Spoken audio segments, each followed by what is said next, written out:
It might be difficult to remain upbeat and motivated when you have a harsh inner voice that undermines your self-esteem and well-being.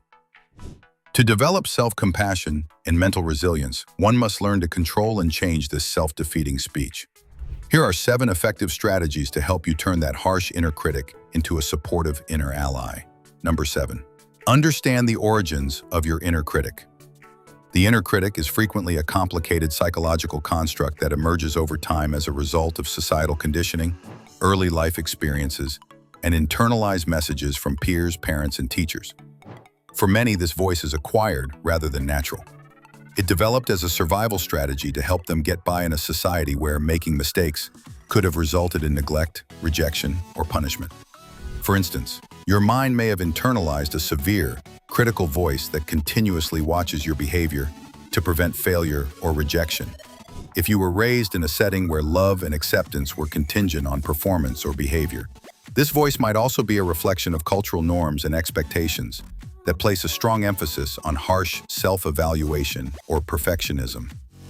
Detaching from your inner critic's harsh judgments is made easier when you realize that it is fundamentally a protective but erroneous aspect of your personality. It enables you to view it as a learned pattern that can be questioned, contested, and eventually altered, rather than as an unchangeable reality. Because it establishes psychological space and provides the opportunity to rewrite your internal narrative, this awareness is the first crucial step toward healing. Number 6. Cultivate self-compassion. Being kind to oneself is only one aspect of the transformational practice of self-compassion. It entails consciously acknowledging that pain, failure, and imperfection are common human experiences, rather than character defects or grounds for self-punishment. Anxiety, despair, or self-sabotage can result from caustic inner voices, which frequently cause feelings of humiliation, loneliness, and unworthiness. Developing self-compassion entails consciously reacting to these painful times with tolerance, kindness, and understanding. This could be as simple as telling yourself that everyone has difficulties, delivering consoling words, or physically calming yourself with a soothing gesture. According to research by Dr. Kristen Neff and others, self-compassion fosters psychological resilience and lessens the severity of unpleasant feelings. Instead than treating oneself like a strict taskmaster who demands perfection, it encourages you to treat yourself like a friend who deserves attention and encouragement. By gradually rewiring your brain's reaction to criticism and failure, self-compassion practice weakens the influence of your inner critic and creates a more supportive internal environment that promotes healing and growth. Number 5.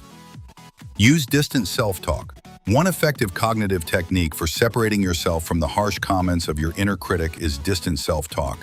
You start using the third person or your name to address yourself. Instead of directly addressing self-critical ideas in the first person, "I'm so stupid. I can't do anything right. Alex, you made a mistake, but you're learning. You're doing the best you can right now." This small shift in viewpoint lessens the emotional intensity of negative self-talk by activating brain areas related to self-regulation and logical thought. It enables you to view your thoughts more objectively, as though you were an external coach providing support instead of a harsh critic. By breaking the emotional feedback loop that feeds self-criticism, this method also aids in breaking its automatic habitual character. Regular distant self-talk practice helps you create a more compassionate and balanced inner conversation that promotes emotional resilience and problem-solving skills, enabling you to tackle obstacles without feeling overwhelmed by guilt or self-doubt. Number 4. Empathize with your inner critic.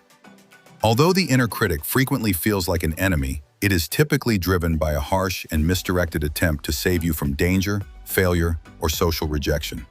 Try approaching this voice with empathy and inquiry rather than attempting to silence or dismiss it. Consider what worries or anxieties might be causing it to be so severe.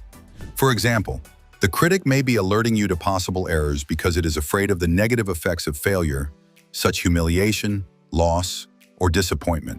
You can find these underlying worries and accept them without passing judgment by having a kind conversation with your inner critic, maybe through journaling, meditation, or visualization.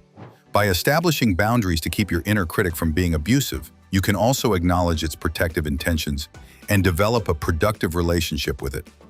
When your inner critic is heard and understood, it tends to become more helpful and soften its tone. helping you progress instead of bringing you down. An internal landscape of conflict is replaced with one of cooperation and healing when you adopt this sympathetic position. Number 3, practice mindfulness and meditation. Mindfulness and meditation are foundational practices for managing a cruel inner voice because they cultivate the ability to observe your thoughts and emotions without getting entangled in them. When your inner critic becomes loud and harsh, it's easy to get swept up in the emotional turmoil it creates, which can lead to rumination and increased distress. Mindfulness teaches you to notice these negative self-talk patterns as transient mental events rather than absolute truths or reflections of your worth. For example, during meditation, you might observe a thought like, "I'm worthless," and label it simply as thinking or judgment, allowing it to pass without reacting. This non-reactive awareness weakens the automatic power of the inner critic by creating a gap between you and your thoughts, giving you the freedom to choose how to respond. Regular mindfulness practice also enhances emotional regulation, reduces stress, and promotes greater self-acceptance. Over time, this leads to a calmer, more compassionate internal environment where the inner critic's voice becomes quieter and less controlling. Number 2, challenge and reframe negative beliefs. "I'm a failure," "I'm unlovable," or "I'll never succeed" are examples of erroneous, distorted, or exaggerated ideas about oneself that are frequently repeated by the merciless inner voice. These ideas can become deeply embedded mental habits that influence your behavior and self-esteem. They are typically based on fear, past trauma, or perfectionism. Actively disputing and reframing these unfavorable ideas is crucial to combating this. Write down any critical assertions your inner voice makes, and then critically examine them. What proof is there for these beliefs? What proof is in opposition to them? Are these ideas predicated on assumptions or facts? This method, which is frequently employed in cognitive behavioral therapy, assists you in recognizing cognitive distortions like personalizing, black and white thinking, and catastrophizing. Once you're aware of these tendencies, you can swap them out for more reasonable, compassionate, and balanced statements, such, "I made a mistake, but that doesn't define my worth," or "I'm learning and growing every day." Number 1, seek support when needed. The inner critic can occasionally become too loud, destructive, or relentless for you to handle on your own. In these situations, getting outside help is an essential first step on the road to recovery. Therapists, counselors, or coaches that specialize in mental health techniques like compassion-focused therapy, acceptance and commitment therapy, or cognitive behavioral therapy can offer you individualized advice and resources to help you comprehend and change your inner voice.